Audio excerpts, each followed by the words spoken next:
Hi everyone. We're going to find the exact value of composition of inverse functions.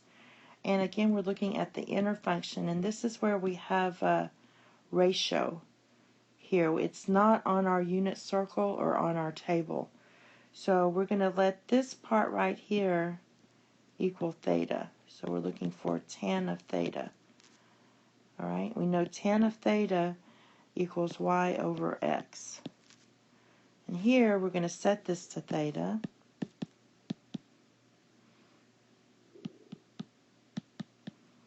Which means sine of theta equals 1 over 3. Now we know that this is y over r. So I have my y, and it's also the restrictions, which means we're in quadrant 1. Okay. Remember, for the inverses, we're either in 1 and 4. Sine is positive in quadrant 1 and sine is negative quadrant 4. So my y is 1, my r is 3, and I don't have my x. So I'm going to use x squared plus 1 squared equals 3 squared. So I have x squared equals 8. So x equals plus or minus square root of 8, which is plus or minus 2 square root of 2.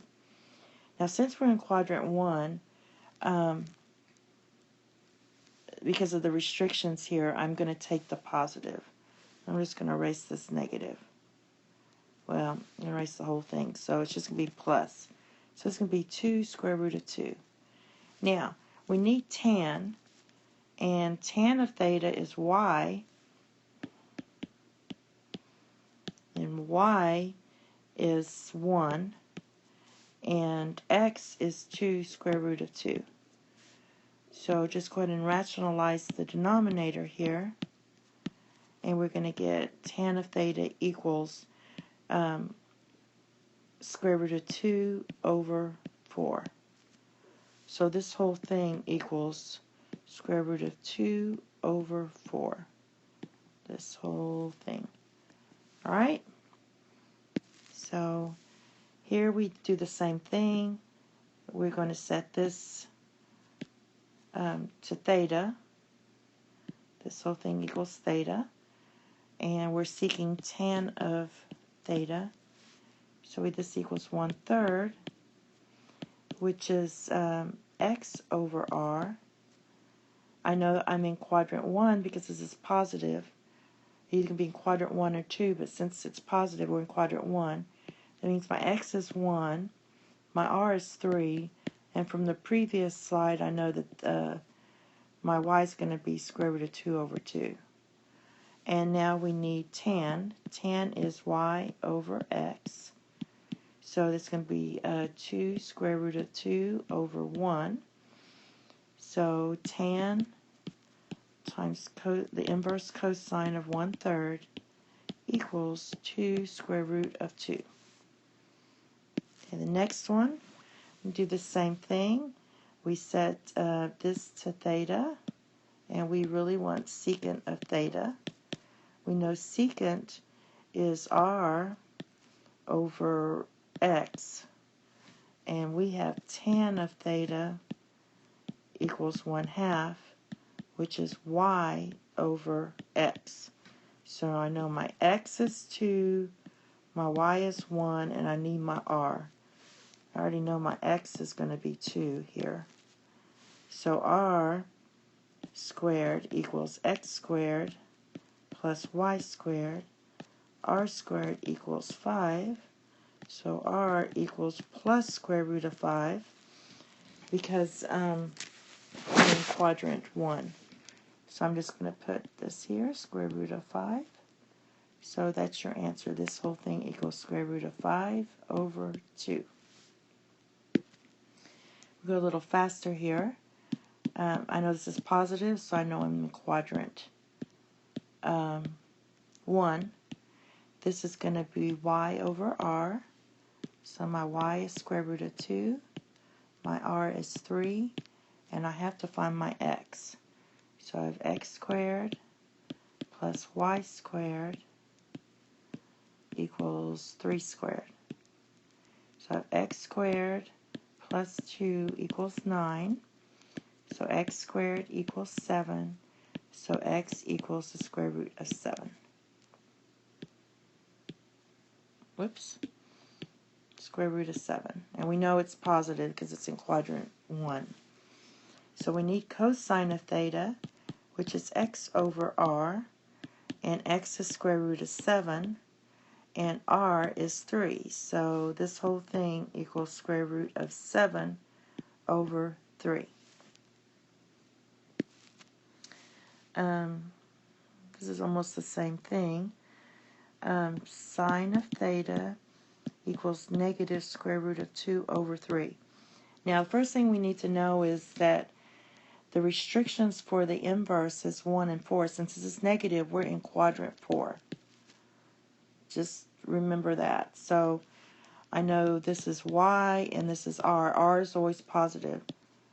So my y is negative root 2 and my r is 3. And so I believe we already did this one. So my x is going to be square root of 7. It's like we did last video. So it's square root of 7. It's positive because x is positive in quadrant 4 and y is negative. Now we need cotan because this whole thing equals our angle. Cotan we know is x over y. X is square root of 7. Y is negative square root of 2. So I'm just going to rationalize this. And we get the answer is negative. So it's negative square root of 14 over 2. So this equals negative square root of 14 over 2. All right. And the next one's tangent. So we have tan of theta equals negative 2 over 1. We know this is tan is negative, and tan's restricted to quadrant 1 and 4, so we know we're in quadrant 4. So we know this is y over x. That means my x is going to be positive in quadrant 4, and my y is negative. And I need cosecant. And cosecant is r over y. I have my y. I don't have my r. So it's x squared plus y squared equals r squared. So I have 1 squared plus negative 2 squared equals r squared. So 5 equals r squared. So r is square root of 5 because r is always positive. So that's going to be square root of 5. So this whole thing is negative square root of 5 over 2. All right, same thing with this one. We're going to be in quadrant 4. So in quadrant 4, our x is positive, our y is negative. And we have tan of theta equals negative 3 over 1, which is y over x. So I already have that 1, negative 3. R is just going to be 1 squared plus negative 3 squared is 9 equals r squared. So r is the square root of 10. And we need sine. Sine is y over r. Y is negative 3. R is square root of 10. And when you rationalize the denominator, you get negative 3 square root of 10 over 10. So that equals sine of tan, inverse tan of negative 3. Okay. We're in quadrant 2 now, because this is negative and we're talking about cosine. This is x over r. So I know in quadrant 2 my x is negative and my y is positive. So we have r is 3. My x is negative square root of 3, so I need my y. Because for cotan, we need x over y. So we already have x. And I know my y is going to be positive because we're in quadrant 2. So you're just going to use the x squared plus y squared equals r squared. So x is negative root 3 squared plus y squared equals 3 squared.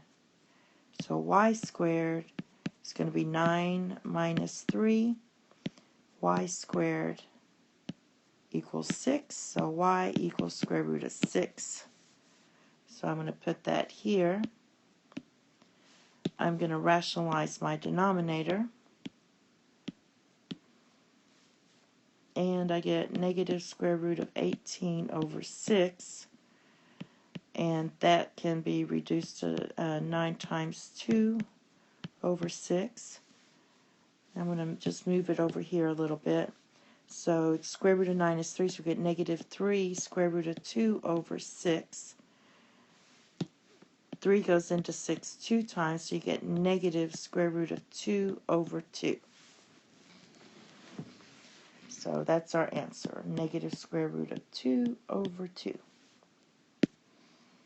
All right, sine of your angle is 2 square root of 5 over 5, which is y over r. We know in quadrant 1, because it's positive, so they're both positive. So my y is 2 square root of 5. My r equals 5, and to find x, we do x squared plus y squared equals r squared. So x squared plus 2 square root of 5 squared equals 5 squared. So you get x squared, this is 4 times 5, which is 20, equals 5 squared, which is 25. So x squared equals 5, and x is going to be square root of 5. It's going to be positive because we're in quadrant 1. And we're secant of the theta. So we have secant is r over x. R is 5. X is square root of 5. And let's go ahead and rationalize the denominator. So we get 5 square root of 5 over 5. And the 5's cancel, so we just get this whole thing equals the square root of 5.